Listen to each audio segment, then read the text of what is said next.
네, 안녕하세요. 국내 최초 온라인 IT 저자 직강 토크쇼 IT 북포럼 5번째 시간입니다.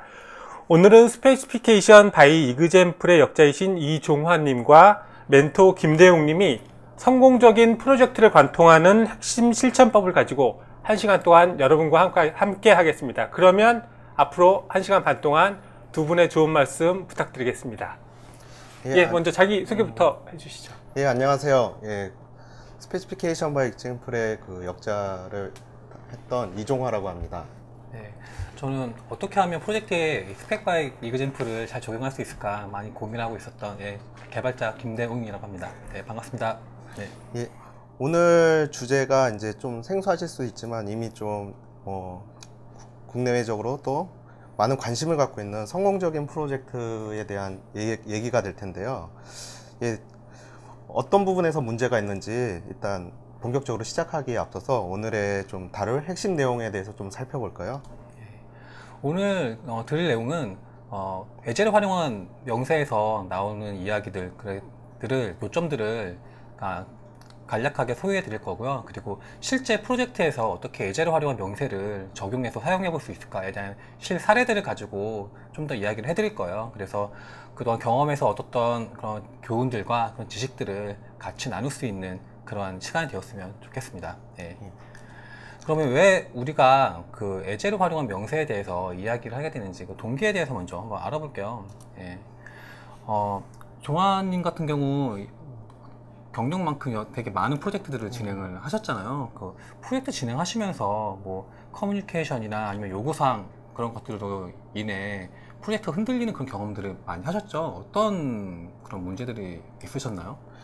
일반적으로 이제 다양한 프로젝트 안에서 공통적으로 좀 느꼈던 문제점이나 어려움들이 보다 이제 효율적으로 작업을 하기 위해서 뭔가 다양한 실천법을 적용했음에도 불구하고 불필요한 재작업이나 그다음에 협업 간의 약간 트러블, 그다음에 이렇게 잦은 변경이 발생됐을 때의 두려움, 또한 이제 도메인 습득의 어려움으로 인해서 프로젝트 이후 운영하는 상황에서도 많은 어려움이 있어서 보다 이런 버틀렉을 어떻게 효율적으로 해결할까에 대한 고민이 항상 많았던 것 같습니다. 네, 맞아요. 말씀하신 것처럼 우리가 기존에 그 프로젝트에서 있었던 많은 문제들이 지금 이 슬라이드에서 잘 정리가 되어 있는데, 대부분의 그 문제들이 우리 기술적인 문제라고 생각을 하지만 되게 커뮤니케이션이나 아니면 협업의 부재, 의사소통의 문제들로 대부분의 그런 문제들이 발생하는 것들을 우리는 볼 수 있었고요. 그리고 결국은 그 개인, 팀, 서비스 그리고 모두의 경쟁력이 결국은 악화돼서 프로젝트는 끝났지만 그 누구도 성공하지 못한 그런 프로젝트를 맞이하게 되는 경우가 되게 많았던 것 같아요. 지금 그래서 이런 문제들을 해결하기 위해서 그 예제를 활용한 명세에서 이것들을 어떻게 해결할까에 대해서 다루고 있는데, 혹시 이거 이제 번역하셨는데 어떤 내용인지 간략하게 한번 얻은 교훈에 대해서 얘기해 줄 수 있어요? 실제 이제 모든 그 프로젝트나 아니면 운영하는 현업에 있어 가지고 항상 반복적으로 겪는 다양한 어려움들이 있을 거예요. 그 안에서 실제 성공적인 팀들은 어떤 고민과 이런 실천을 통해서 이런 난관들을 극복했는지에 대해서 다루고 있는 책이 될 텐데요. 특히 2012년도 졸투상 올해 최고의 책으로 선정됐을 만큼 많은 관심과 그 다음에 화두가 되었던 책이라 할 수 있습니다. 그리고 이제 저자인 고고아 지치에 대해서 잠깐 좀 언급해 드리자면, 영국을 기반으로 한 에자일 테스팅 유저 그룹을 운영하고 있는 개발자이자 아키텍트, 그다음에 컨설턴트인데요. 보통 이런 개발 실무적인 기술적인 부분 외적으로도 이런 협업과 이런 프로세스 전반적으로 어떻게 이 어려움들을 효율적으로 해결할 것인지에 대해서 많은 제안과 그 다음에 활동들을 하고 계십니다. 이처럼 이런 예제를 활용한 명세는 매우 짧은 주기에 결함 없는 좋은 소프트웨어를 만들기 위해 어떻게 명세를 작성하고 개발해서 제품을 인도할 것인가에 대한 연구의 결과물이라고 할 수 있습니다. 이렇게 예제를 활용한 명세가 기존의 어떤 문제점을 해결하기 위해서 그 동기를 알아봤고요. 그럼 이제 예제를 활용한 명세가 진짜 무엇인지에 대해서 먼저 소개를 먼저 드리도록 할게요. 예. 이 그림 같은 경우는 예제를 활용한 명세에 어떻게 보면 제일 그 예제를 활용한 명세를 잘 설명하고 있는 큰 빅피처라고 할 수 있는데, 혹시 이 전체 그림에 대해서 간단하게 좀 오버뷰 해주실 수 있어요? 보시는 그림을 보시면 마치 폭포수 모델 같이 뭐 흐름 기반의 프로세스가 아닌가 이런 생각을 가지실 수도 있을 텐데요. 예제를 활용한 명세는 공통된 지식을 쌓고 지속적으로 건강한 상태를 유지시켜주는 실천법이라고 할 수 있습니다. 그리고 이런 폭포수 모델 같이 보여지는 이 과정들이 일련의 전체 과정으로 단계마다 진행되는 게 아니라, 즉 일할 수 있는 준비가 됐을 때 목표로부터 작업을 도출하고 이터레이션의 시작과 같이 구현을 시작할 준비가 됐을 때 해당 작업들을 적재적소에 진행하는 방법이라고 할 수 있습니다. 프로젝트 전반에 걸쳐서 계속 꾸준히 이루어진다는 그런 이야기시죠? 예, 중요한 거는 이 일련의 과정들이 적재적소에 필요한 시점에 들어간다는 게 핵심인 것 같습니다. 그러면은 왜 이 저자는 이거를 예제를 활용한 명세라고 이거를 이야기를 했을까요? 보통 대부분 개발자들 같은 경우는 이게 보통 보통 자동화된 인수 테스트를 보통 여기게 되는데, 왜 그런 테스트라는 말을 안 쓰고 예제를 활용한 명세라고 이거를 책을 지었는지 좀 궁금하네요. 일반적으로 이제 에자일 인수 테스트, 뭐 예제 주도 개발, 스토리 테스트, 뭐 다양한 이름으로 불릴 수도 있을 텐데요. 이렇게 다양한 이름으로 불린다는 건 그만큼 이쪽 분야가 많은 지금 격변기를 갖고 있다고 보셔도 될 것 같아요. 또한 또 이런 다양한 이름들의 공통점이 기술적인 용어로 대변이 되고 있어요. 근데 예제를 활용한 명세의 저자인 고고 아지치는 하나의 이름을 선택을 했습니다. 그게 바로 영어로는 이제 Specification by Example, 이제 요번에 번역을 했던 예제를 활용한 명사라는 용어를 선택했고요. 그 이유는 이런 다양한 실천법들이 기술적 또는 협업을 하는 사람들의 혼란을 야기하지 않게끔 약간 비기술적인 용어로 모든 구성원들이 참여할 수 있는 용어를 선정을 한 걸 예제를 활용한 명세로 선택한 그런 게 있습니다. 예, 맞는 게 이게 보통 명세를 작성하는 게 개발자뿐만이 아니라 비개발 직군들도 명세에 대해서 작성을 해야 되는데, 그럼 기술적 용어로 사용하게 되면 어떻게 접근한다든가 할 때 거부감을 줄 수 있어서 오히려 그 문턱을 낮추기 위해서 좀 이렇게 포멀한 이름을 사용하게 된 것 같아요. 이 그림 같은 경우 우리가 실제 좋은 제품을 만들기 위해서 우리한테 필요한 조건은 무엇인가에 대해서 보여주는 축인데요.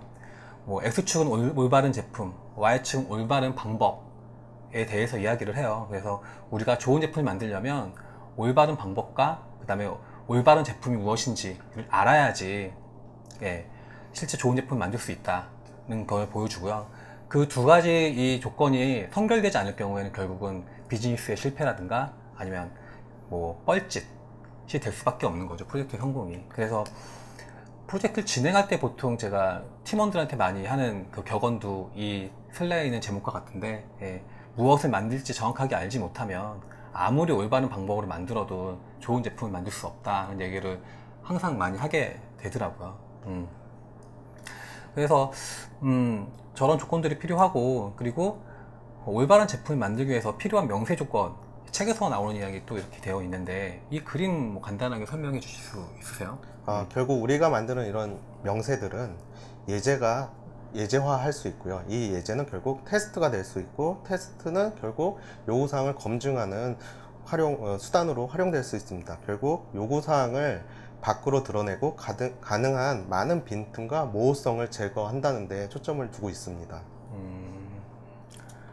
그리고 이 명세가 저런 어떠한 저런 조건들이 필요한데, 명세가 자체가 결국은 문서잖아요. 그 문서가 좋은 문서가 되기 위해서는 유지보수하기가 쉬워야 되고, 그리고 계속 우리가 누누이 말씀드렸지만 적절한 시기에, 너무 빠른 시간도 아니고 너무 늦게도 아닌 적절한 시점에 작성이 되어야 되고, 그 다음에 정확하고 객관적으로 테스트가 가능한 게 문서가 작성이 되어야 실제 프로젝트에서 팀이 유효하게 활용할 수 있는 그런 문서로 사용될 수 있겠죠. 그래서 예제로 활용한 명세는 개인, 팀, 서비스, 그리고 나아가 이제 프로젝트에 연관되어 있는 모든 이해 관계자들의 어떤 경쟁력과 커뮤니케이션의 질을 많이 높여줄 수 있는 방법입니다. 네. 그래서 예제를 활용한 명세가 무엇인가에 대해서 간단하게 설명을 드렸고, 그러면 여기에서 예제를 활용 명세를 어떻게 우리가 실제 해볼 것인가에 대한 주요 프로세스 패턴에 대해서 좀 더 설명도 이어서 드릴게요. 네, 처음으로 이제 저희가 말씀드릴 부분이 목표에서 범위 도출하기인데요. 다소 좀 생소한 부분이실 거예요. 사실 저자인 고고와 치치도 예제를 활용한 명세를 이제 정의를 할 때 이 부분에 대해서 되게 많은 고민과 이 포함을 시킬지에 대해서 했다고 합니다. 그래서 목표에서 범위 도출하게 돼서 이제 설명드리기에 앞서 좀 빠른 이해를 위해서 F-16 펠컨 전투기 사례를 잠깐 언급 드릴게요.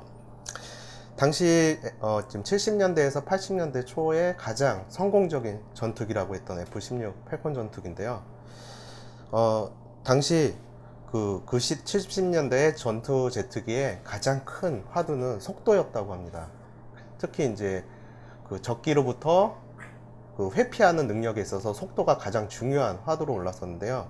그래서 F-16 전투기의 설계와 구현에 참여한 엔지니어 분들이 속도에 대한 고객의 니즈를 어떻게 해결할 것인가에 대해서 고민을 했습니다. 근데 이를 어떻게 해결했냐면 항속거리와 기동성으로 이런 회피 능력을 아주 저렴한 비용으로 충족할 수 있었다는 게 F-16 전투기의 사례인데요.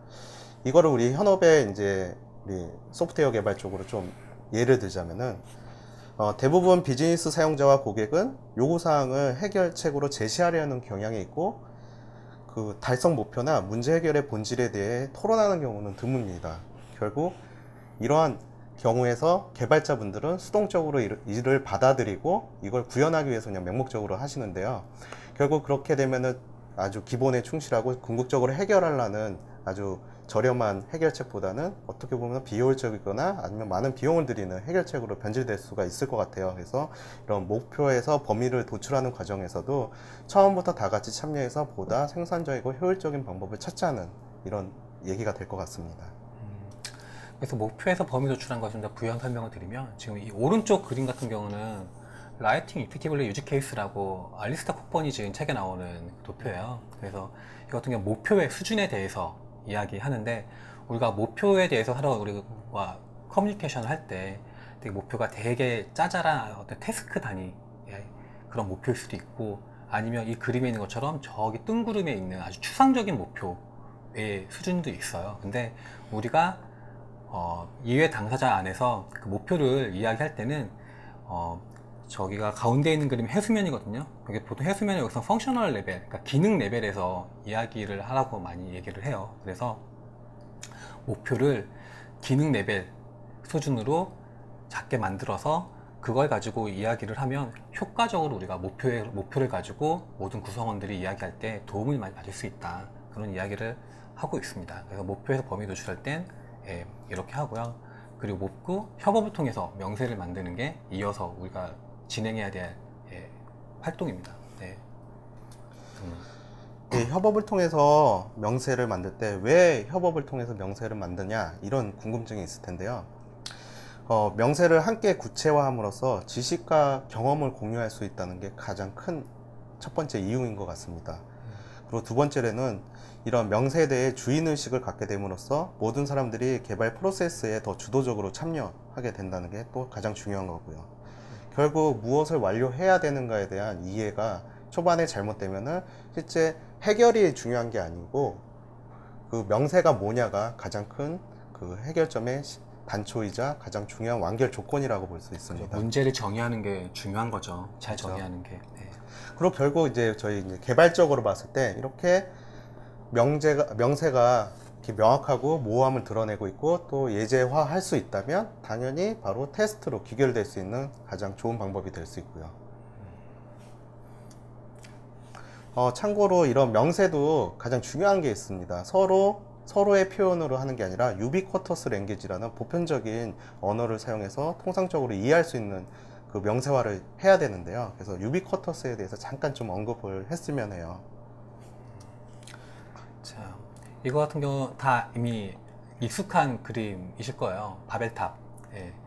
이 바벨탑이 옛날에 사람들이 신에게 그 어떤 다양하기 위해서, 하늘에 닿기 위해서 탑을 만들었는데, 이걸 보고 괘씸히 여긴 신이 사람들한테 여러 언어를 쓰게 해서 결국은 이 탑을 완성하지 못하고 결국은 뿔뿔이 흩어졌다는 그런 이야기인데, 이 이야기 자체가 어떻게 보면 언어, 그러니까 커뮤니케이션의 부재로 실제 우리가 하나의 골을, 목표를 달성하지 못한 어떤 좋은 실패 사례를 보여주는 경우라고 볼 수 있을 것 같아요. 실제 오늘 다룰 모든 얘기들이 이런 커뮤니케이션 갭과 그다음에 협업의 리스크들을 어떻게 기술 외적인 부분까지 다 아우러서 해결할 건데 여기에 대한 큰 화두가 되는 것 같아요.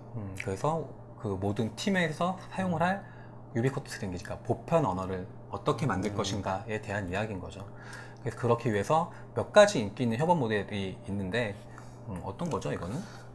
대표적인 협업 모델이 한 3가지가 있는데 그 중에 첫 번째로 대규모 명세 워크숍을 들 수 있는데요.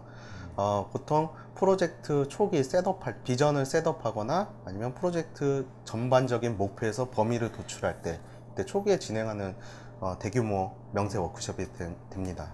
예, 그리고 3아미고스라는 방법이 있는데, 이거는 괜히 말이 멋있는데 별거 아니죠.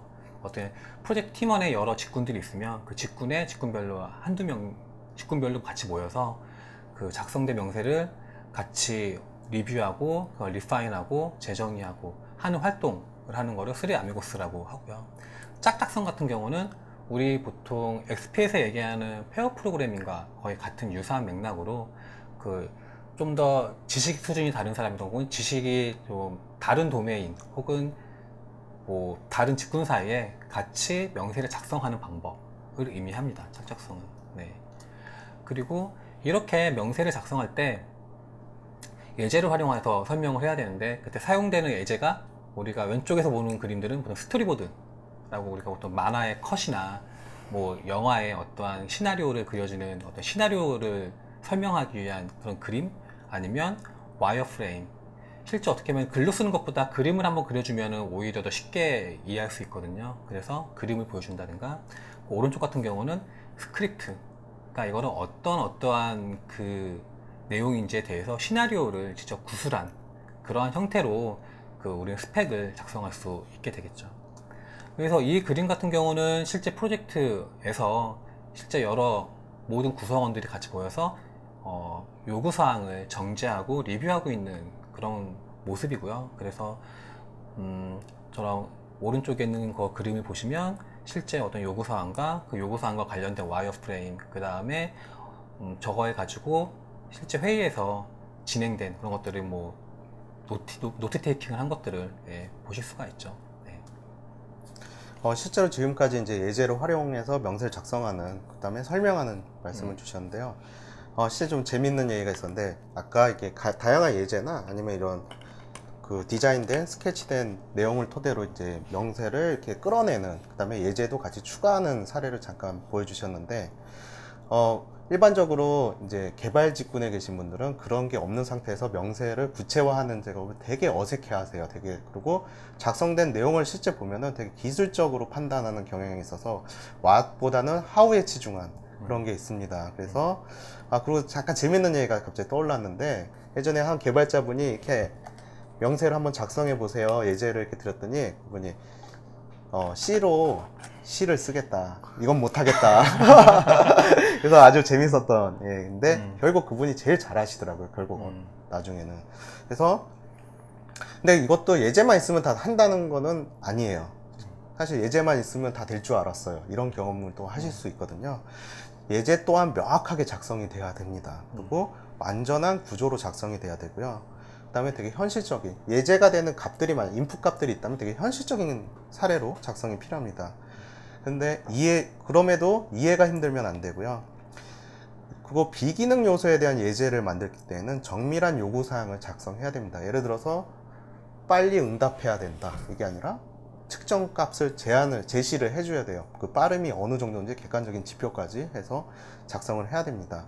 그리고 이러한 과정에서 내가 인지하고 있는 거랑 상대 아니면 우리 모두가 인지하고 있는 게 같은 건가를 체크해 볼 수 있는 가장 손쉬운 액티비티로 피드백 활동들을 통해서 서로 이렇게 이해한 바를 체크하는 활동도 가질 수 있습니다. 맞아요.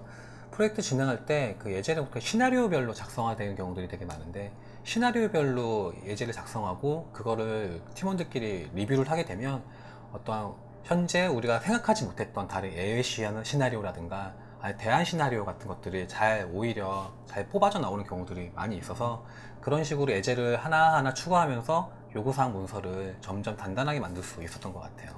네.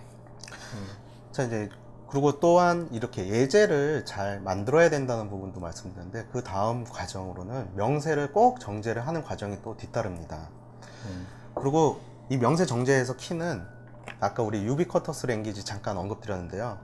이 유비쿼터스 랭귀지와 더불어 그 실제 서비스나 프로젝트가 갖고 있는 도메인 언어로 작성이 돼야 됩니다. 그리고 how는 너무 기술적으로 치중될 수 있기 때문에 how보다는 what에 집중하는 쪽으로 가셔야 되고요. 그 다음에 예제는 명확하게 테스트할 수도 있어야 됩니다.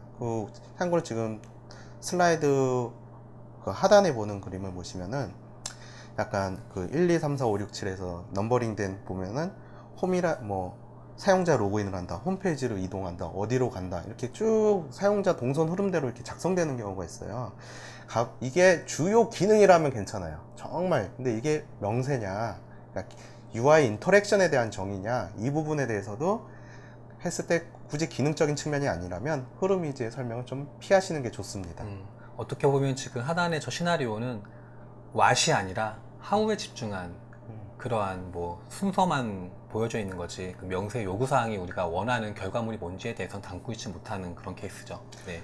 그리고 이제 개발에서도 우리 객지지향 설계하는 데서 주의할 점 중에 단일 책임 위배 법칙 해가지고 꼭 한 가지에 집중하라는 게 있어요. 명세도 뭔가 다양한 기능이 종합적으로 언급되고 있으면 가급적 하나하나 이렇게 단일 기능으로 좀 리팩토링 하듯이 좀 쪼개줘야 되는 게 분명히 필요한 과정이 될 수 있습니다. 이렇게 명세가 잘 도출되고 정제가 되면 그 명세를 변경하지 않고 검증까지, 그러니까 테스트를 자동화하는 것까지 우리가 할 수 있으면 할 수 있는 게 되게 중요해요. 예. 그래서 테스트가 곧 명세이고 명세가 곧 테스트가 될 수 있도록 이런 식으로 우리는 기술적으로 그것들을 도전을 해야 되는데, 명세 변경 없이 검증 자동화하는 방법에는 몇 가지 도구들이 현재 나와 있어요. 그래서 왼쪽 같은 경우는 피트니스에서 사용되는 어떠한 명세를 기술하는 방법이고요. 오른쪽 같은 경우는 게르킨이라는 문법을 통해서 지금 그 명세를 작성한 건데, 쿠쿤버 같은 툴에서 사용하고 있는 그 명세 언어죠. 그래서 요거 같은 경우는 이렇게 작성을 하면 바로 테스트가 되는 그런 형태로 우리는 이제 사용할 수 있습니다. 그래서 이런 그 자동화 프레임워크는 좀 전에 말씀드린 것처럼 쿠쿤버가 있고, 좀 전에 피트니스가 있고, 그 다음에 콘코디언이라는 그런 툴이 있습니다. 예. 이외에도 로봇 프레임워크나 몇 가지 등등이 있는데, 지금 현재 많이 사용하고 있고 좀 많이 관심을 받고 있는 툴들은 이렇게 되고요. 네. 예, 잠깐 이전 페이지 잠깐 좀 말씀드릴게요. 지금 그 대용님이 말씀 주신 이런 대표적인 그 자동화 프레임워크들이 갖는 장점 중에 하나가, 실제 기술적으로 저희가 TDD나 이런 단위 테스트로 작성된 코드들로 이렇게 테스트가 이루어지는데, 지금 보시는 것처럼 이렇게 누구나 읽을 수 있는, 그리고 굳이 기술 직군이 아닌 분들도 쉽게 이해할 수 있는 이렇게 리포트 형태로 나오는 게 하나의 또 장점이고요. 또 하나 이제 경우에 따라서는 명세가 아주 명확하게 정의가 됐음에도 불구하고 이걸 자동화 코드로 변형하는 데 바꾸는 데 있어 가지고 부득불 명세를 고쳐야 되는 경우가 만약 있다면, 예, 한마디로 테스트 코드를 만들기 위해서 명세를 좀 바꾸는 거거든요. 보통 이게 주의하셔야 될 점인데, 그러면은 바로 명세가 때에 따라서 누군가에게 오인될 수도 있어요. 명세가 바뀌어 버렸으니까. 그래서 이러한 상황이 안 나오도록 해주셔야 되고, 지금 소개드렸던 도구들이 이런 측면에서 좀 장점을 갖고 있습니다. 그래서 저희가 특정 도구나 프레임워크에 대해서 이렇게 오늘 집중적으로 설명드릴 건 아니지만 명세 변경 없이 검증 자동화를 해야 된다는 거를 이런 측면에서 좀 봐주셨으면 합니다. 그래서 이렇게 검증을 자동화할 수 있으면 그 다음에 할 게 자주 검증하는 거죠. 보통 우리가 엔지니어링 프랙티스 중에 CI 돌린다고 많이 하잖아요. Continuous Integration. 그래서 CI를 돌리면서 지속적인 피드백을 받을 수 있도록 우리 이제 그 다음 단계로 이제 진행을 해야겠죠. 네. 그래서 이렇게 자주 검증하게 하게 되면 명세를 자주 검증할 수 있으니까 그 명세가 실제 우리 프로덕트와 유지되지 않았다는 걸 알 수 있기 때문에 신뢰성을 유지할 수 있고, 그리고 자동화된 테스트로 구성이 되기 때문에 언제나 빠른 피드백과 그 다음에 그 프로덕트의 안정성을 테스트를 통해서 도모할 수 있어요. 그리고 좀 더 나아가 요즘에 컨티뉴어스 딜리버리, 뭐 지속적인 그 출시에 대한 얘기도 많이 나오는데 100%까지 완전히 자동화하는 것들을 우리는 좀 더 자주 검증하기를 통해서 이뤄낼 수 있죠.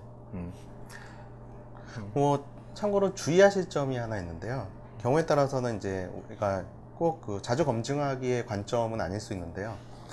실패하는 테스트나 아주 되게 느리게 그 피드백이 느린 테스트들이 있어요. 보통 이런 경우에 뭐 이그노를 한다든지 아니면 주석 처리해서 수행이 안 되게 한다든지 이런 경우가 있는데, 만약 잦은 실패가 있는 테스트인데 외부 API나 인터페이스를 타야 되는 경우라면 차라리 그걸 방치하거나 주석을 하실 바에는 별도 격리해서 테스트를 돌게끔, 그래서 기존의 다른 테스트가 그 테스트 때문에 이렇게 같이 오염이 돼서 방치되지 않게끔 해주시는 게 하나의 좀 팁이 될 수 있을 것 같아요. 예, 그리고 어떻게 하면 인수 테스트를 비활성화한다든가 아니면 실패한 상태로 놔둔다는 거는 우리가 그 요구사항을 제대로 구현한 거를 하지 못했다라고 생각할 수도 있을 것 같아요.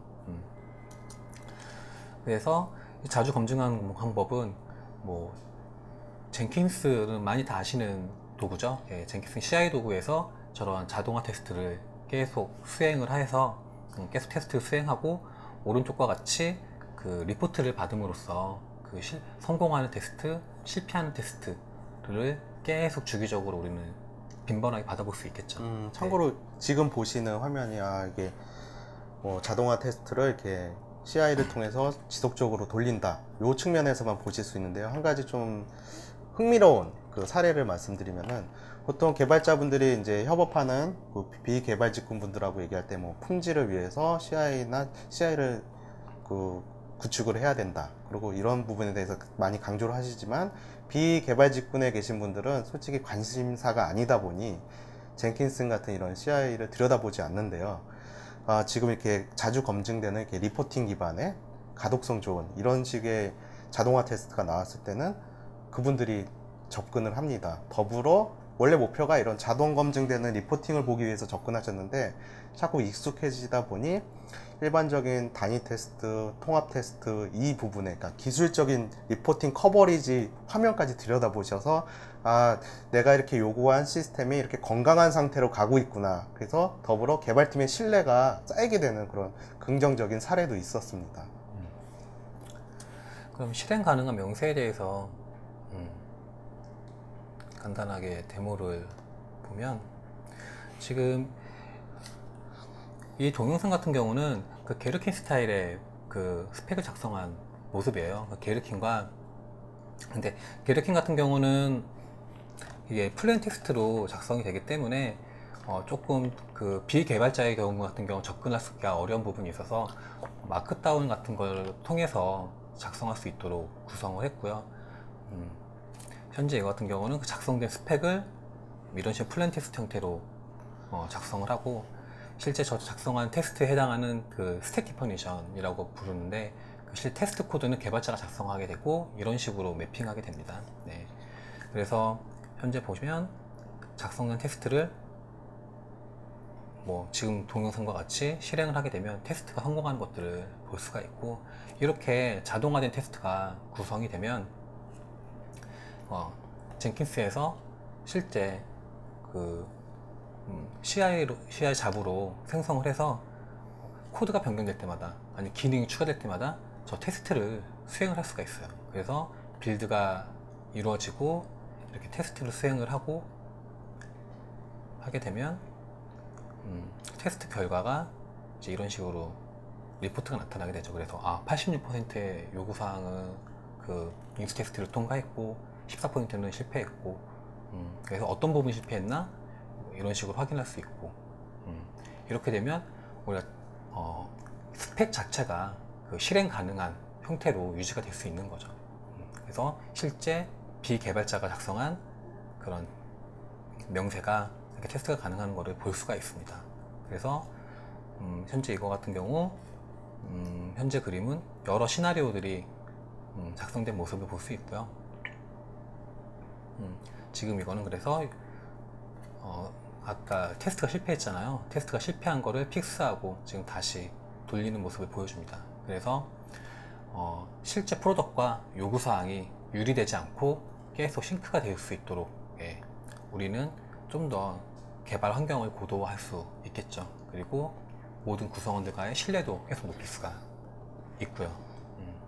그래서 이렇게 작성이 되면 우리 이제 마지막 궁극적으로 리빙 도큐멘테이션을 만드는 거죠. 네, 지금 처음 등장한 용어인데요. 리빙 도큐멘테이션. 아까 뭐 자동화 테스트를 자주 검증한다 해서 저희가 자동화 테스트라는 용어로 계속 말씀드렸는데, 사실 처음부터 리빙 도큐멘테이션이라고 하고 싶었으나 이렇게 갑자기 생소한 용어를 말씀드렸을 때 약간 어려움이나 아니면 혼란을 겪으실 것 같아서 이 과정에서 이제 처음 등장을 하게끔 했는데요. 실제 이런 아까 리포팅된 실행 가능하고 테스트가 결국 명세까지 되는 이런 생생하게 이제 일치되는 거를 리빙 도큐멘테이션이라는 용어로 이제 예제를 활용한 명세에서 정의를 하고 있고요. 왠지 거실 도면 같아요. 저도 처음에 많이 혼났습니다. 위키북스 사장님한테 이상하게 번역한다고. 네. 그래서 이 리빙 도큐멘테이션이 뭐냐면은 아까 뭐 테스트 한다는 게 핵심이 아니고요. 핵심으로 보시면 안 되고요. 비즈니스 명세 변경 사항이 지속적으로 반영되는 현행된 갱신된 문서 역할을 해줄 수 있고, 이걸 통해서 시스템에 대해서 신뢰할 수 있는 유용하고 의미 있는 문서의 역할을 해줍니다. 나아가 실행 가능한 문서로서 자동화 테스트가 될 수 있는 거고요. 그래서 오른쪽 그림이 결국은 뭐죠? 그 실제 이런 다양한 명세들을 실제 그 리포팅을 뽑을 때 좀 더 상세하고 좀 더 깔끔하게 할 수 있는 사례로 이게 나온 거라고 볼 수 있을 것 같아요. 그럼 이게 진짜 리빙 도큐멘테이션으로 나와져 있는 요구사항 문서인 거죠? 그 렐릿이라는 제품을 이제 하나의 사례로 든 건데, 실제 여러분 봤을 때 이제 기술 문서로 또 간주하거나 테스트 문서로 간주할 때 되게 딱딱하게 나올 수 있거든요.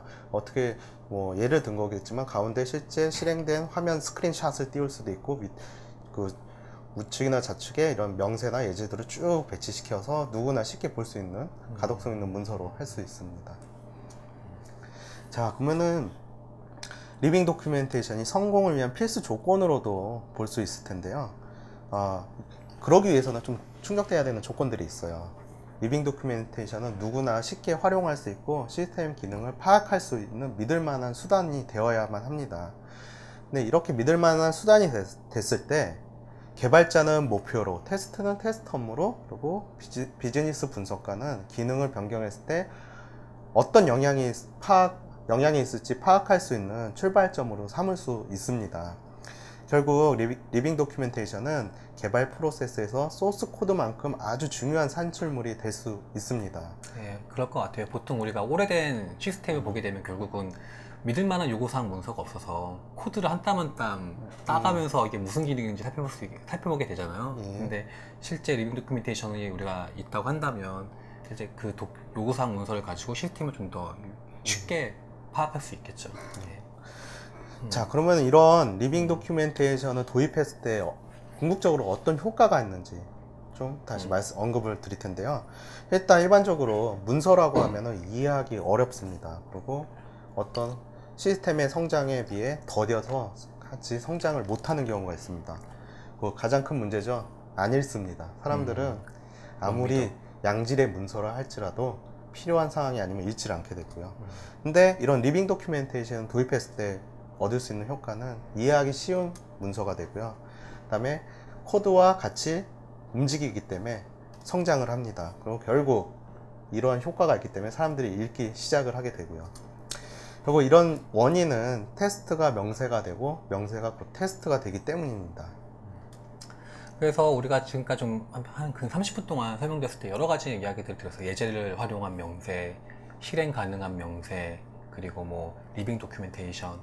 근데 이런 용어들을 말씀드렸는데 어떻게 보면 그게 그거 같다는 생각도 하실 수 있겠는데 조금씩 거기서 그 주고자 하는 메시지가 조금씩 달라요. 그래서 예제를 포함한 명세 같은 경우는 추상적인 요구사항에 대해서 어떻게 하면 잘 설명할 수 있을까에 대한 그 도구로서 예제를 포함한 명세를 이야기하고 있고, 또 리빙 도큐멘테이션 같은 경우는 명세에 대한 자동화된 검증을 통해서 믿을 만한 문서를 만드는 방법에 대해서 이야기를 하고 있습니다.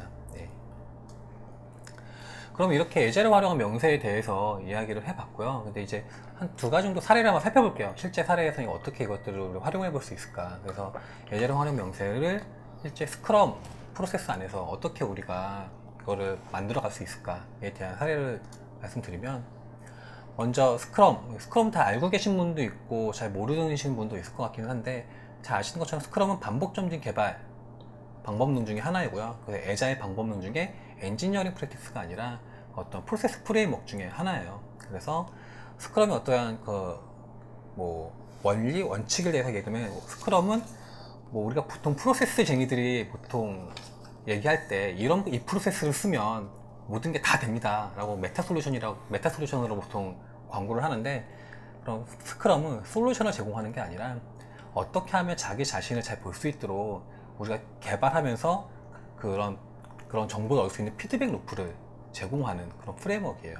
그래서 아래 하단의 그림을 보면 프로덕트 백로그, 그러니까 전체 요구사항 목록과 스프린트 백로그, 현재 이터레이션이라고 얘기를, 스프린트 혹은 이터레이션이라고 얘기를 하는데, 이터레이션 동안 할 작업 목록을 보통 요구사항 목록으로 갖게 되고, 그거를 1주 혹은 4주 정도의 그런 어떠한 주기로 계속 반복적으로 개발하고 데모하고 다시 플래닝하고 하는 식의 어떤 루프를 도는 형식으로 개발하는 방법의 하나입니다. 예. 그래서 스크럼에서는 그런 식으로 개발하게 되는데, 어떻게 하면 이 스크럼에서 이런 예제를 활용한 명세를 어떻게 같이 활용할 수 있을까 보면은, 보통 우리가 스크럼의 액티비티는 보통 몇 가지 미팅들이 존재를 하는데, 그런 스크럼에서 제공하는 어떤 플래닝이나 리뷰 미팅이 아니라 여기서는 스펙 워크샵이라는 과정을 또 같이 둬요. 그래서 스크럼 내에서 계속 그 반복을 개발 진행하면서 계속 그 명세를 정지하는 과정을 우리는 갖게 됩니다. 그래서 어떤 프로젝트를 시작할 때는 결국은 스크럼에서도 그냥 스프린트 단위로, 그러니까 반복 단위로 진행을 하게 되는데, 그 반복 첫 번째, 보통 스프린트 제로, 그러니까 프로젝트 준비하는 시간이 있는데, 그때 이제 우리 프로젝트의 목표는 무엇인지, 그리고 그 목표를 달성하기 위해서 우리가 해야 되는 기능들은 무엇인지에 대해서 초기 제품 백로그를 만들게 되는데, 그때 이제 예제를 활용한 명세에서 얘기하는 이제 목표에서 범위를 도출하는 그런 방법들을 이제 활용을 하게 돼요. 그래서 이 그림 같은 경우는 되게 잘 설명하고 있는데, 지금 꼴에서 실제 코드가 나올 때까지 우리가 그 꼴을 세분화시키는 어떤 과정들을 보여주고 있어요. 그래서 우리가 어떤 목적이 있으면 그 목적을 달성하기 위한 어떠한 임팩트하고 아웃컴, 이런 거는 코코아지츠가 만든 또 임팩트 매핑이라는 책이 있거든요. 임팩트 매핑에 대한 방법을 사용을 하고, 그 다음에 그것들을 실제 피처 단위로 내리기 위해서 스토리 매핑이라는 방법을 사용을 하고, 그렇게 만들어진 기능을 이제 예제를 활용한 명세에서 말하는 방법들을 가지고 이제 실제 코드를 만들어 가게 되는데, 보통 목표에서 범위 도출할 때 그 스토리 매핑이라는 방법을 많이 사용을 해요.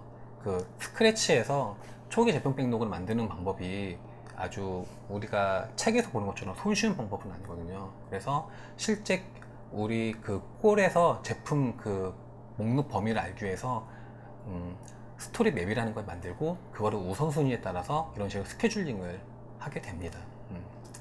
그래서 이 그림 같은 경우는 실제 프로젝트에서 스토리 매핑을 하고 있는 모습이고요. 현재 여기 같은 경우는 우리가 개발자, 그 다음에 디자인 직군, 그 다음에 사업팀 모두 다 같이 모여서 기능 수집 워크샵을 하고 있는 모습이에요. 그래서 워크샵을 통해서 팀 모두가 제품의 기능에 대해서 아이디어를 수집하고 정제를 이런 식으로 하게 됩니다. 그래서 이를 통해서 프로덕트 오너가 원하는 것을 팀이 제대로 이 제품의 꼴은 뭔지에 대해서 이해하고 서로 간의 커뮤니케이션의 갭을 줄일 수가 있죠. 그래서 이렇게 기능 수집 워크숍을 하게 되면은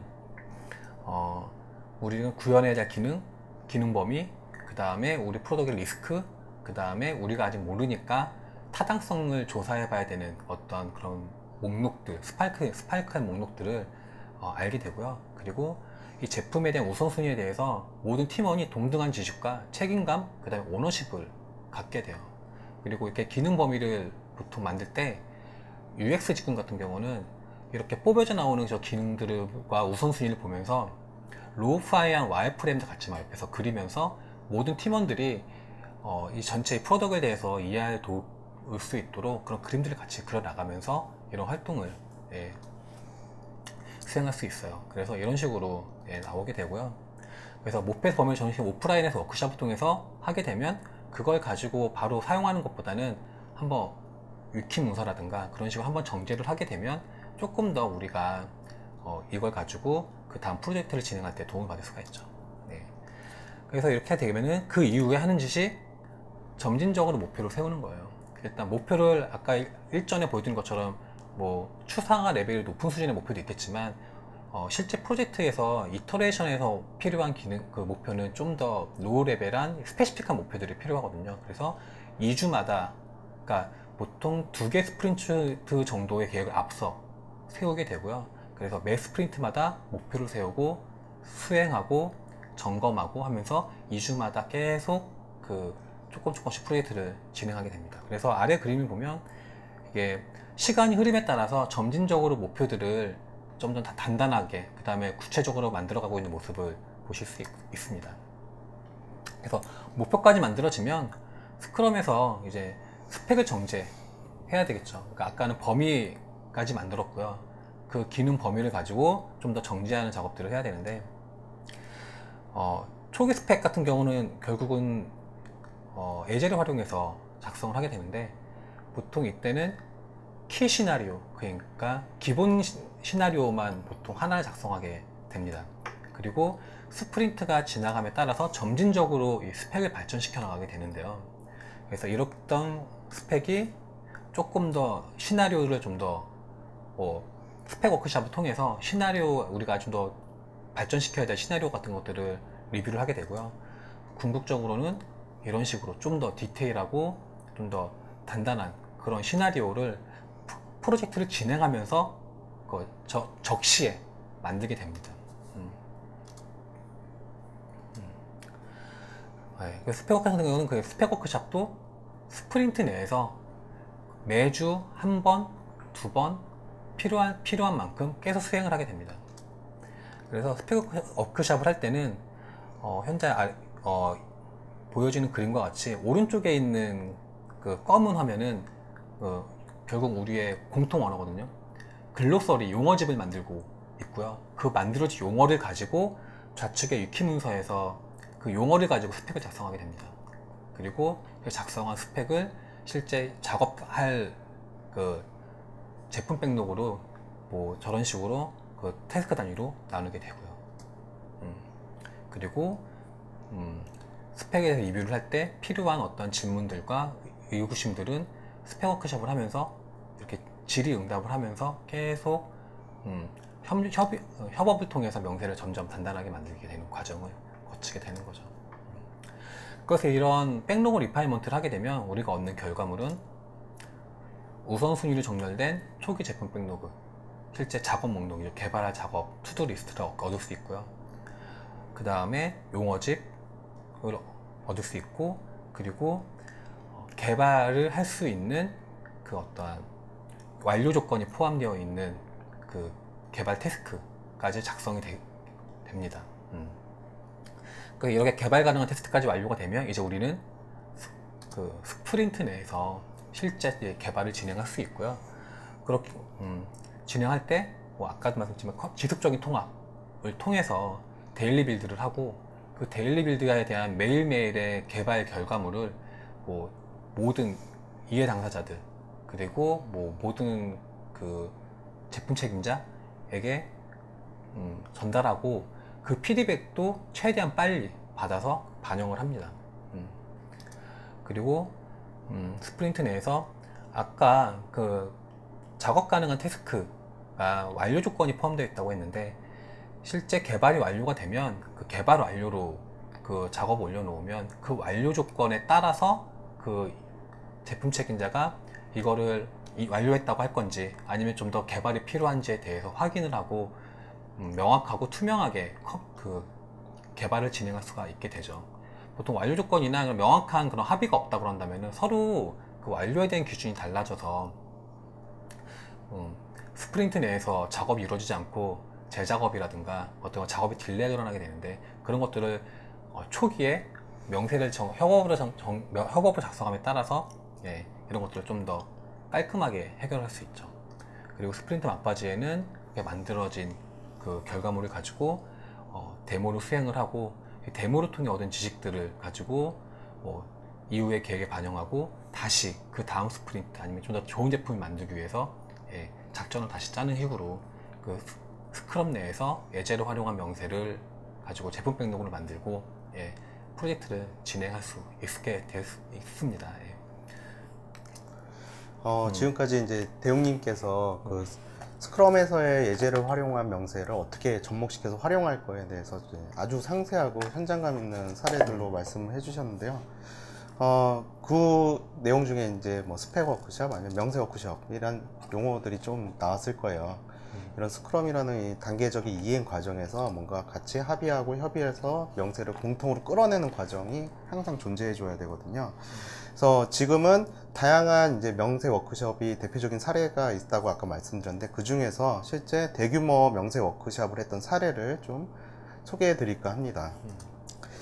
첫 번째로 지금 이제 설명드릴 말씀은 이렇게 뭔가 정리해서 하는 게 아니라 실제 썼던 문서예요. 실제 썼던 문서를 지금 오늘 강연 슬라이드에 지금 바로 추가했는데요.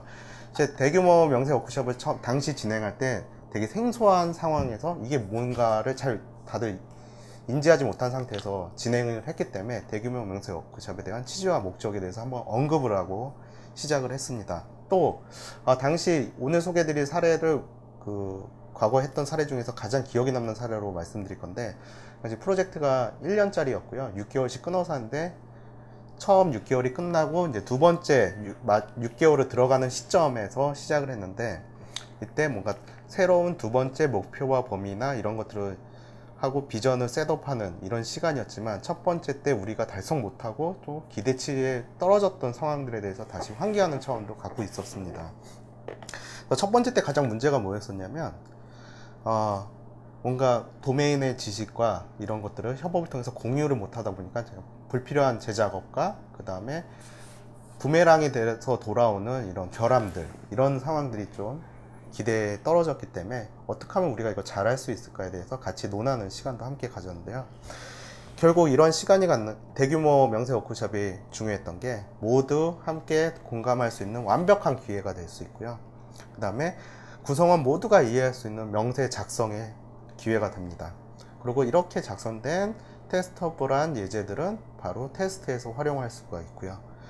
가장 중요한 것들은 팀워크 향상에 큰 효과를 보입니다. 당시 앞단에 6개월을 했었다고 말씀드렸는데, 그때 개발, UX, 디자인, 다양한 운영 사업 조직 간에 고유의 아레나리 있었기 때문에 그러니까 효율적인 업무 배치가 쉽지 않았어요. 뭔가 상세된 스펙이 나올 때까지 개발은 대기 상태에 있고 QA는 개발이 끝날 때까지 기다리고, 그래서 어떻게 보면은 전체 리소스가 들어간 것 대비 너무 비효율적으로 움직였기 때문에 이 부분에 대해서도 같이 논의하고 싶은 이런 화두가 있었기 때문에 대규모 명세 워크숍을 진행을 했습니다. 참고로 진행 순서는 당시 어떻게 했냐면요, 좀 말씀드린 개요 및 취지에 대해서 한번 같이 논의를 했고요. 그 다음에 이제 기획 설계 방향에 대한 리뷰를 당시 UX에서 아레나를 갖고 있었기 때문에 이 UX 분들을 통해서 한번 들었습니다. 그래서 거기에 필요한 아젠다를 같이 선정하는 작업을 했고요. 그 다음에 토론과 그 토론을 통해서 나오는 그 명세들을 유저 스토리화해서 이렇게 작성을 했고요. 그리고 이렇게 계속 열띤 토론을 하다 보니까 결국 같은 건데 다른 용어로 각자 이해에 따른 용어들이 나오기 시작했어요. 그래서 용어집을 바로 만들어서 저희만의 도메인 용어로 만들기 시작했고요. 참고로 이게 뭔가 명세를 하는데 도메인 용어로 만들기 위해서 한 의도도 있었지만, 이렇게 용어집이 만들어지니 코드에 개발자들도 똑같은 건데 변수명 다르게 쓸 수 있거든요. 통일화된 용어로 또 만들게 됩니다. 이렇게 어렵게 대규모 명세 워크숍을 했기 때문에 이런 향후 논의 과제 및 회고의 자리까지 함께 곁들여서 같이 진행을 했습니다. 당시 팀과 R&R에 대해서 좀 말씀을 드리고자 하는데요. 당시 지금 뭐 UX 관리, QA 개발 사업팀, 담당 뭐 PM, 이런 다양한 이 서비스 하나에 붙어있는 모든 조직이 다 들어왔기 때문에 이 대규모 명세 워크숍이 아무리 취지가 좋다 한들 저희가 효율적인 또 진행이 안 되면 안 되기 때문에 많은 준비와 또 이해관계자들의 공감대를 형성하게 노력했습니다. 이때 주의사항으로 한 게, 회의를 위한 시간으로 활용하면 안 되고요, 발표를 위한 시간이 돼서도 안 됩니다. 그 다음에 뭔가 디자인 설계가 됐던 기술적인 설계가 됐던 설계만을 위한 시간으로 가져서도 안 됩니다. 지금 이제 화면에 보시는 것처럼 대략적인 이 프로젝트에 대한 목표들에 대해서 한번 리뷰를 봤습니다. 그래서 보시면 목표가 이거니까 이렇게 하시면 됩니다, 이게 아니었어요. 이러한 목표를 갖고 있는데 이거에 대해서 어떻게 해결책이 될 수 있는 범위들을 끌어낼까에 대해서 같이 토론을 하게 됐고요. 자, 지금 보시는 화면처럼 이렇게 열띤 토론을 하게 되고요. 그래서 이런 스토리를 만드는 데 있어서 그 왼쪽 화면에 보면 이렇게 PPT 문서로 리뷰 문서가 나오는데, 간략한 게 이게 상세 설계서가 아니고 상위 기획서였어요. 그러니까 구체적인 정의가 없는 상태에서 우리는 상세화된 정의가 기획 쪽에서 나올 때까지 개발을 대기하는 상태가 보통 익숙하셨다면은, 당시에는 아주 상위 기획안을 토대로 바로 우측에 보시면 엑셀로 이렇게 용어집과 명세를 현장에서 라이브하게 같이 작성을 했습니다. 당시 대규모였기 때문에 스토리 카드나 뭐 종이에다 쓰기보다는 토론을 하면서 이렇게 우측에 바로 명세 작업을 했어요. 이때 이게 왜 이렇게 화면 배치를 했냐면요, 빔을 2대를 준비해서 같이 진행을 했는데, 뭔가 작성하는 사람, 발표하는 사람 또 혼동이 되면 안 되고 인원수가 많았기 때문에 동시에 이렇게 집중할 수 있는 화면으로 했고, 하나 팁을 드리자면은 이 명세를 작성하시는 분들이 그 전체 구성원 중에서 명세 작성 스킬이 좋은 분들이 계세요. 그분들이 이런 논의된 토론들을 이끌어서 문장화 시켜주는 이런 부분에서 서기가 되게 중요했습니다. 그리고 또 하나 기대 효과가 뭐였냐면, 개발자 기획자마다 똑같은 건데 표현 방식이 틀려지세요. 근데 자꾸 이렇게 대규모 워크숍에서 명세화 하다 보면은 일치된 용어로 나오는, 그리고 이런 탄성이 많이 나와요. 이게 이거였구나. 이런 효과들이 좀 많이 있었습니다. 예, 그래서 이 과정을 통해서 저희가 회고를 했을 때 뭔가 커뮤니케이션의 중요성을 알게 되었다는 의견과 너무 공감할 수 있어서 좋았다, 그리고 더 좋아질 수 있다는 가능성을 보았다, 그리고 앞으로 이렇게 정례화된 그 액티비티로 이런 워크숍을 활용했으면 좋겠다는 이런 긍정적인 피드백이 함께 있었습니다.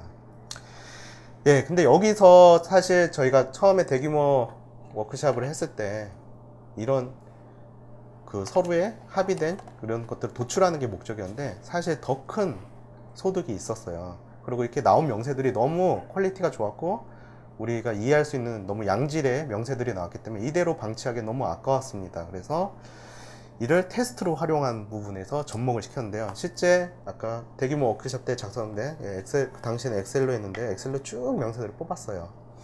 그럼 우측 하단에 보시면 실제 그 아직 구현이 안 된 테스트 케이스를 만들게 됐습니다. 특이한 점은 그때 테스트 메소드랑 클래스랑 패키지랑 다 한글로 했어요. 실제 명세는 한글로 작성이 됐기 때문에 한글로 다 작성을 하고요. 그러면 젠킨스에서 이렇게 테스트 리포트를 보면은 노란색이 아직 그 테스트 코드만 넣은 거예요. 우리가 TDD 할 때 테스트 먼저 만든다고 하잖아요. 그리고 우측에 파란색 또는 이제 실패하면 빨간색이 되겠죠. 그래서 만약 이게 한 이터레이션 동안 개발해야 될 완료 조건들이 테스트가 쭉 들어가 있으면은, 우리가 이터레이션이 2주라고 했을 때 2주 안에 저 노란색이 파란색으로 끝나면 모든 완료가 충족돼서 한 이터레이션이 끝나는 과정을 겪게 됩니다.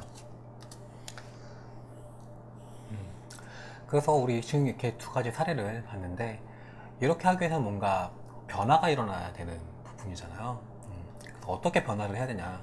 결국은 이 명세, 예제를 활용한 명세가 결국은 누가 해주는 게 아니라 사람이 하는 일이기 때문에 어떻게 개발자든 비개발자든 그 어떤 구성원들을 참여시키는 것들이 제일 중요한 부분이에요. 그래서 이들을 참여시키기 위해서는 기술 용어나 전문 용어가 아닌 모든 사람들이 이해할 수 있는 쉬운 용어로 접근을 해서 모든 사람들이 쉽게 이거 어렵지 않은 거다라는 식으로 접근할 수 있도록 얘기를 해야 되고요. 그래서 아래쪽에 보면은 사용자 인수 테스트가 아닌 예제를 활용한 명세라는 말을 쓰고, 일단 테스트 자동화가 아니라 실행 가능한 명세라고 이야기를 한다든가 하는 식으로 모든 사람들이 쉽게 다가갈 수 있도록 이야기를 해야 되고요.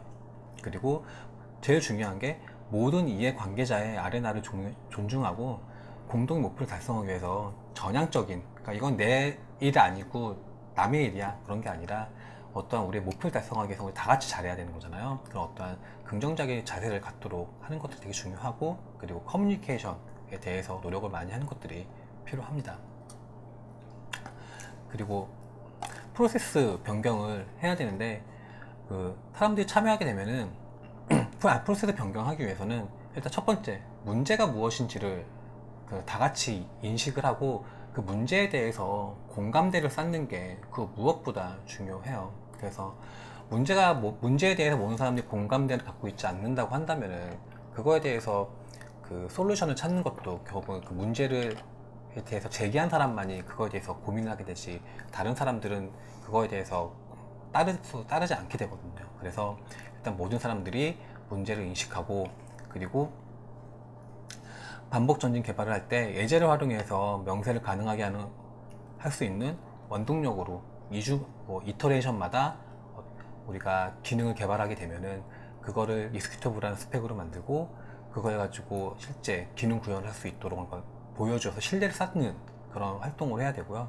그리고 개발자를 대상으로 활동을 할 때는, 개발자들 같은 경우는 테스트 주도 개발 이런 같은 기술적인 용어, 테스트 용어에 대해서 이미 익숙한 분들이 많거든요. 그럴 경우에 자동화 테스트를 가지고 이렇게 명세를 만들 수 있다 라는 식으로 반대로 어프로칭을 함으로써 설득할 수 있는 그런 시발점이 될 수 있을 것 같아요. 네. 그리고 팀은 업무 흐름하고 이터레이션을 협업하도록 통합하는 방법은, 일단 첫 번째로는 긴밀한 협업이 필요하고요. 그래서 테스터는 명세에 대해서 예제를 추가해서 보다 명확한 완료 기준을 제공할 수 있도록 실제 개발 활동에 깊게 참여해야 되고요. 그리고 그것을 기반으로 한 테스트를 활용을 해서 좀 더 높은 품질의 제품이 나올 수 있도록 해야 됩니다. 그리고 개발자가 스토리를 개발하고 관련 테스트 모두 통과하면 비즈니스 혹은 프로덕트 오너는 그거에 대한 탐색 테스트를 수행을 해서 좀 더 빠른 피드백을 주고받을 수 있도록 하고, 스토리 챔피언이 있다면 스토리 챔피언 실제 요구사항에 대해서 잘 알고 있는 그런 어떠한 롤을 두어서 그거에 대한 어떤 지식 공유나 이슈를 해결할 수 있도록 그런 장치들을 만들 수 있을 것 같아요. 네. 그래서 보통 이렇게 할 때 우리가 변화를 꾀하게 되는데, 변화할 때 보통 항상 나이스하게 흘러가진 않잖아요. 그럴 경우 우리가 스매를 받을 수 있는 몇 가지 경우들이 있는데, 자주 변경되는 실행 가능한 명세에 유의하라 라는 이야기가 있는데, 혹시 이거는 어떤 이야기인가요? 변경된 요구사항이 있어서 자주 변경되는 거는 괜찮은 것 같아요.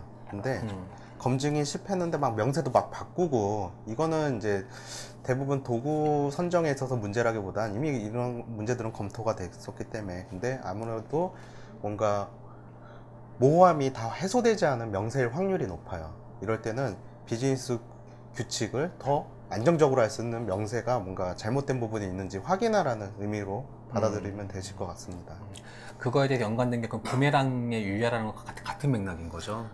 그쵸. 결국엔 당시에는 명세가 이렇게 충족될 건지는 알았지만 뭔가 재작업이 들어오는 경우가 있다면 그게 뭔가 구체화된 뭔가 누락 요소들이 있지 않았나, 이런 경우가 될 것 같습니다. 그리고 근데 반대의 케이스가 대비성 코드에 유의하라 라는 이야기인 것 같아요. 보통 개발자들이 보면은 그 요구사항 문서가 안 나왔는데 아 이렇게 될 거야 라고 하면서 미리 구현을 해놓는 경우들이 많이 보게 돼요.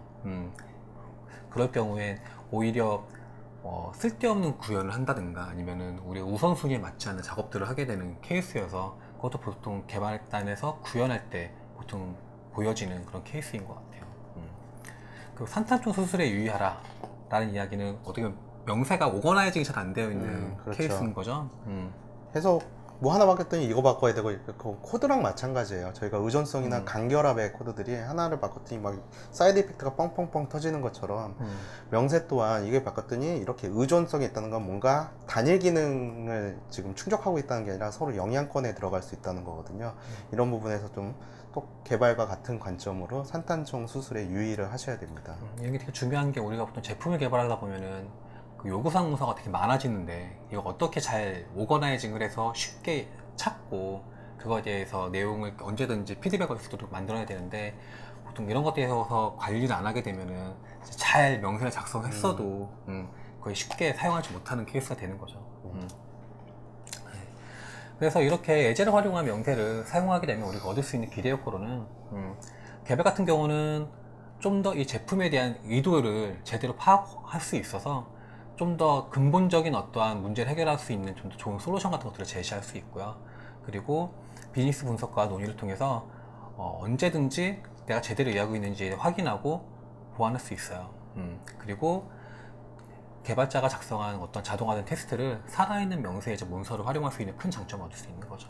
그리고 QA 같은 경우는 아까 뭐 일반적으로 아마 개발의 후반부나 아니면 이터레이션 몇 개를 한 후에 QA가 들어오는 경우들이 있어요. 하지만 그분 QA도 효율적으로 배치할 수 있고 같이 한 이터레이션 내에서 같이 협업을 할 수 있는 방법 중에 하나가 그 계속 구체화된 예제를 제안해서 계속 해결하는 걸 과정을 같이 가져가는 겁니다. 그리고 이렇게 하게 되면 효율적인 업무 참여가 들어오고 아무래도 QA나 테스터 분들의 시각에서는 다양한 관점에서 이런 시나리오나 예제들을 제공해 주시거든요. 이게 결국 같이 시너지가 돼서 더 완벽하고 완성도 높은 제품으로 연결이 될 수 있는 기회를 제공할 수 있고요. 그리고 비즈니스 분석가, 뭐 어떤 회사 같은 경우는 뭐 기획자라고 부를 수도 있을 것 같은데, 예. 이들 같은 경우는 목표에서 범위를 도출함에 있어서 좀 더 개발자의 지식, 테스터의 지식, 아니면 UX의 지식들을 좀 더 빨리 그 요구사항에 반영할 수 있는 그런 기회를 얻을 수 있고요. 그리고 여러 어떤 케이스에 대해서 이해할 수 있어서 좀 더 완성도 높은 요구사항을 초기에 만들어낼 수 있죠.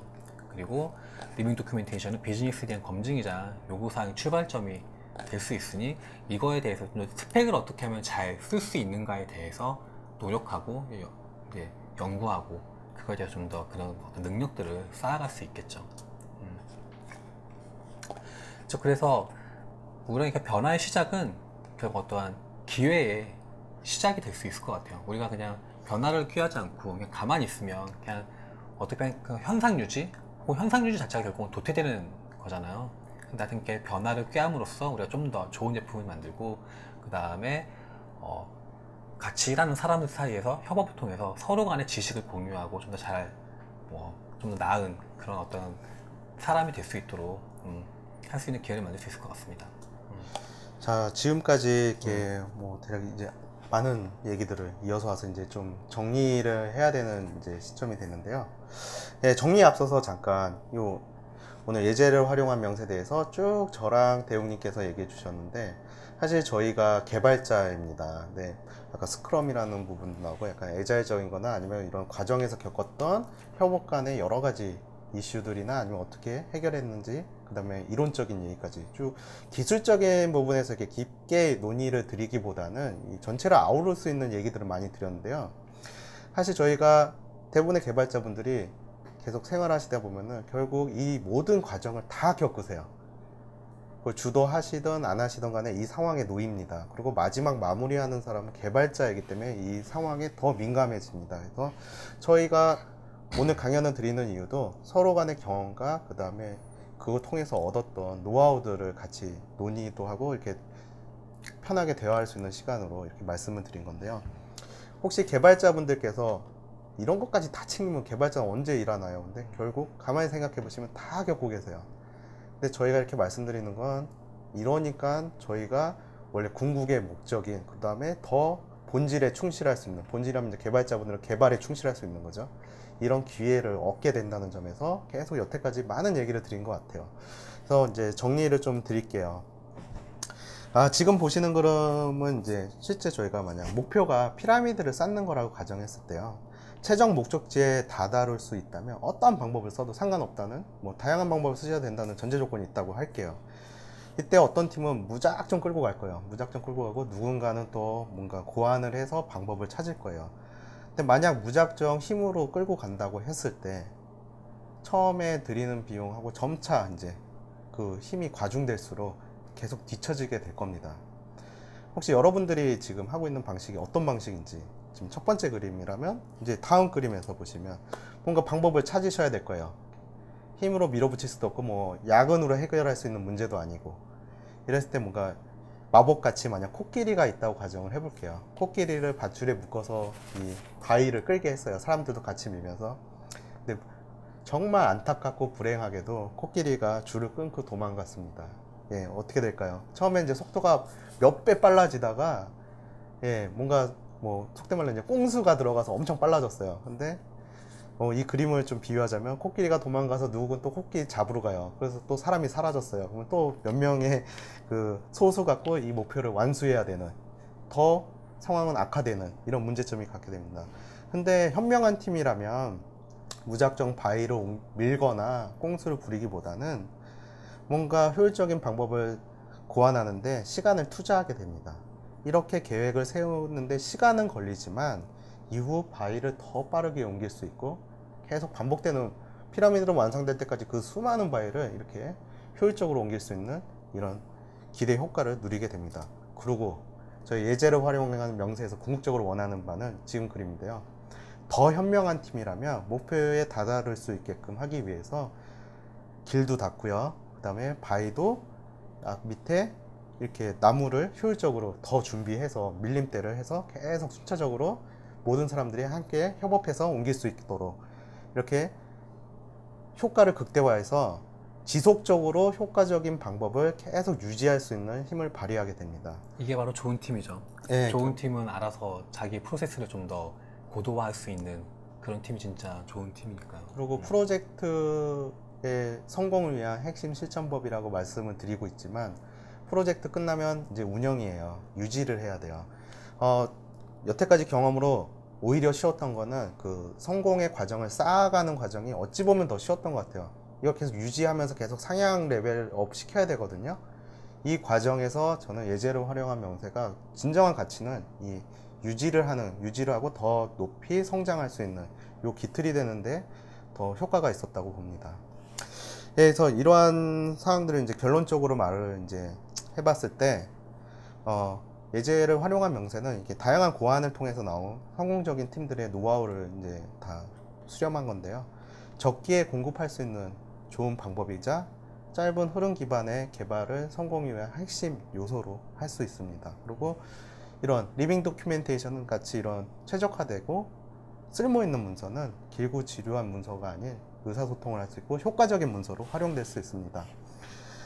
무엇보다도 이런 비용이 아닌 성공적인 투자와 이 투자가 계속 유지될 수 있다는 게 예제를 활용한 명세의 핵심이자 큰 가치가 될 거라고 봅니다.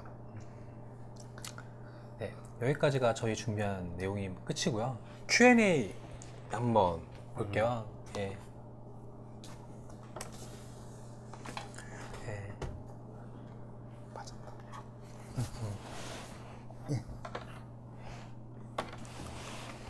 이거 하시죠. 왜? 상관. 네.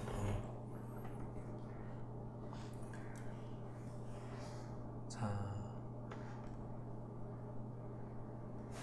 보시면 실제 사례를 비포 애프터를 간략히 비교해 줄 수 있을까요? 그것을 수치화한다면 실제 프로젝트 성공률이나 효율은 얼마나 될까요? 이런 질문이 있었네요.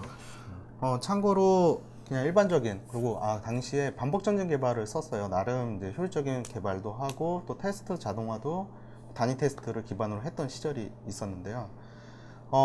이런 코드 품질을 높이고 그 다음에 적기에 납품하는 데는 큰 기여를 했었는데, 그때 평균적으로 그 프로젝트가 끝났는데 재작업, 그러니까 변경에 의한 재작업이 아니라 불필요한 재작업이 평균 3, 4회, 그러니까 개발자들마다 3, 4번의 변경 작업이 일어났어요. 근데 이거를 당연시 여길 수도 있었는데 뭔가 신호가 있다고 감지를 했거든요. 왜 개발자들이 다 끝났다고 했는데 자꾸 재개발을 하냐. 아까 계속 얘기 드리는 누락이 나왔었고요.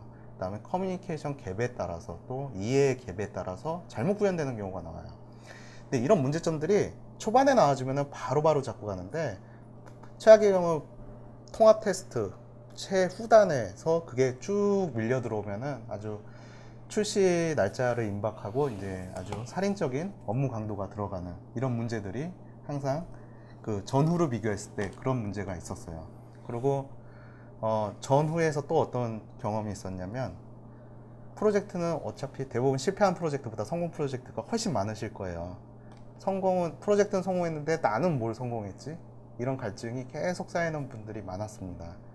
그것도 있고 성공이라고 했을 경우가 보통 처음에 요구사항 범위를 다 완성하면 성공이라고 생각을 하는데, 실제 우리가 원래 그 프로젝트에서 원하고자 했던 목표와 실제 그 기능, 그 산출물, 그 결과물하고 똑같지는 않거든요. 목표는 잃어버리고 기능 범위만 다 구현해 놓고 납기 완수했으니까 성공이라고 하는 케이스가 많은데, 어떻게 보면 우리가 실제 원하고 했던 걸 놓치고 있는 상황이었을 가능성이 되게 많죠. 네. 다음 질문 또 볼까요? 이런 질문이 있네요. 저희는 보통 프로젝트를 할 때 늘 시간에 쫓기다 보니까 자동화 테스트를 하고 있지 않습니다. 그래서 예제를 활용한 명세가 과연 의미가 있을까요? 라는 이야기가 있네요. 네. 솔직히 자동화 테스트까지 하면 되게 완성도 높은 그런 액티비티들을 하고 실제 효과를 누리실 수 있을 거예요. 근데 그 협업을 기반으로 한다는 것 자체가 여러분은 좀 성공의 지름길에 들어가신 거고요. 그다음에 이렇게 일치화된 명세는 당장 뭐 여러 가지 상황이 있겠지만 기술적 허들을 좀 아니면 기술적인 학습이 필요했기 때문에 못 하신 경우도 있고, 다양한 뭐 시간 부족도 있었지만 결국 큰 자산을 확보하셨기 때문에 이후 과정들을 드라이브 하시는데 가장 큰 장점을 갖고 계십니다. 저 같은 경우도 저희 예를 드리면, 지금 제가 하는 프로젝트 같은 경우도 진짜 자동화 테스트를 유지하고 있지는 않아요. 자동화 테스트 유지하고 있지는 않고, 예제로 활용한 명세를 통해서 여러 그 직군들이 커뮤니케이션을 같이 쉽고 공통된 언어로 잘 협업을 할 수 있도록 하기 위한 어떠한 코인으로 사용을 하고 있거든요. 그래서 예제를 활용한 명세로 어떤 작성을 하고 협력적으로 같이 협업을 하게 되면 자동화 테스트가 아니고 뭐 이걸 통해서 뭐라고 설명을 해드리는 게 좋을까요? 자동화 테스트는 없어도 유의미한 케이스를 볼 수 있는데, 저희 팀 같은 경우도 그 스프린트 내에서 리그레이션 테스트는 없지만 실제 그 예제를 활용한 명세를 만들어진 그 인수 조건을 가지고 이 기능이 제대로 구현이 되었는지 안 되었는지 하기 위한 커뮤니케이션의 그 기준으로 만들어 사용을 하고 있거든요. 근데 그것만 하더라도 실제 어떤 불필요한 어떠한 그만 부메랑이라든가 아니면 서로 간의 오해, 그 다음에 그 기대치의 어떤 갭을 되게 많이 줄이고 협업을 되게 효율화할 수 있었어요. 또 하나 효과가 있었어요. 자동화 테스트는 안 했는데요. 여러분들 TDD나 테스트 주도 개발을 하실 때, 자, 이제 요구사항이 있으니 테스트 짜보세요. 그러면서 구현을 해보세요. 되게 손이 오그라들거나 아니면 되게 막막해지실 거예요. 실제 그 신입사원이었는데, 나름 열심히 선임들한테 배우고 학습도 했지만 잘 안 됐던 친구였어요. 그런 테스트 주도에 대한 방법이 익숙치가 않았는데, 이게 예제화되고 완료 조건들이 쭉 나오니까, 아, 이게 TDD군요 하면서, 그래서 혹시 현업에서 TDD에 대해서 약간 기술적인 뭔가 막힘이 아니라 어떻게 풀어가고 단계적으로 접근할까에 대해서 어려움이 있으시다면 이게 또 많은 도움이 되실 거예요. 네. 그리고 네, 문서 중심의 문화는 지향해야 하지 않나요? 라는 질문이 있네요. 저희가 리빙 도큐멘테이션이라고 하니까 이제 문서로 이렇게 딱 느끼시는 분들이 있는데요. 보통 애자일에서 문서를 지향한다고 이제 말을 해서 그렇게 이해를 할 수도 있지만, 불필요한 문서를 양산하지 않는다는 게 좀 초점일 것 같아요. 뭐가 불필요하냐? 약간 다 중요한 문서인데 시점 때는 매우 중요했으나 이후에 아무도 안 읽고 계속 현행화가 안 되고 이렇게 버려지는 문서들 있죠. 창고에 쌓이고. 그래서 저희는 가급적 저희가 말씀드리는 문서는 계속 살아 숨쉬는 문서를 지향해야 된다고 하는 것입니다. 네, 꼭 필요한 문서를 만들 때 그 문서를 진짜 효과적으로 사용할 수 있도록 작성을 하자. 예, 그런 이야기죠.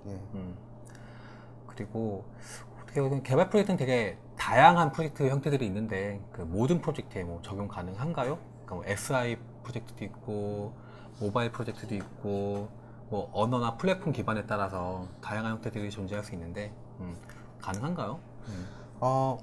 어떤 프로젝트는 되고 어떤 프로젝트는 안 되고 기술적인 뭔가 허들이 있어서 뭔가 기술적인 실천법이 들어가기 쉽지 않은 경우는 어쩔 수 없을 텐데 결국 협업 당사자들 간에 이런 유기적으로 활동을 할 수 있느냐가 중요할 것 같아요. 그 다음에 아무래도 경우에 따라서는 조직의 R&R이 되게 강한 조직이라면 경우에 따라서는 좀 스폰서십이 필요한 경우도 있습니다. 하지만 대체로 뭐 SI여서 안 되고 모바일이기 때문에 안 되고 이런 뭐 특정화된 것보다는 상황 때문에 안 되는 게 있으면 있었지, 그것도 저희 현업 실무자가 풀 수 없는 상황들이 있을 거예요. 이런 상황들이 문제가 됐었지 크게 문제가 되진 않았던 것 같습니다. 이거에 대한 제일 키는 고객이 프로젝트에 참여하느냐 참여하지 않느냐가 제일 키인 것 같아요. 그러니까 고객이 프로젝트에 같이 뭐 참여해서 아니면 같이 상주해서 요거 그 커뮤니케이션을 자유롭게 할 수 있는 상황이라면 일단 그런 상황이 필요하고, 그 이후에 에제르화는 명세가 계속 아까 말씀드렸지만 테스트 자동화랑 등가는 아니거든요.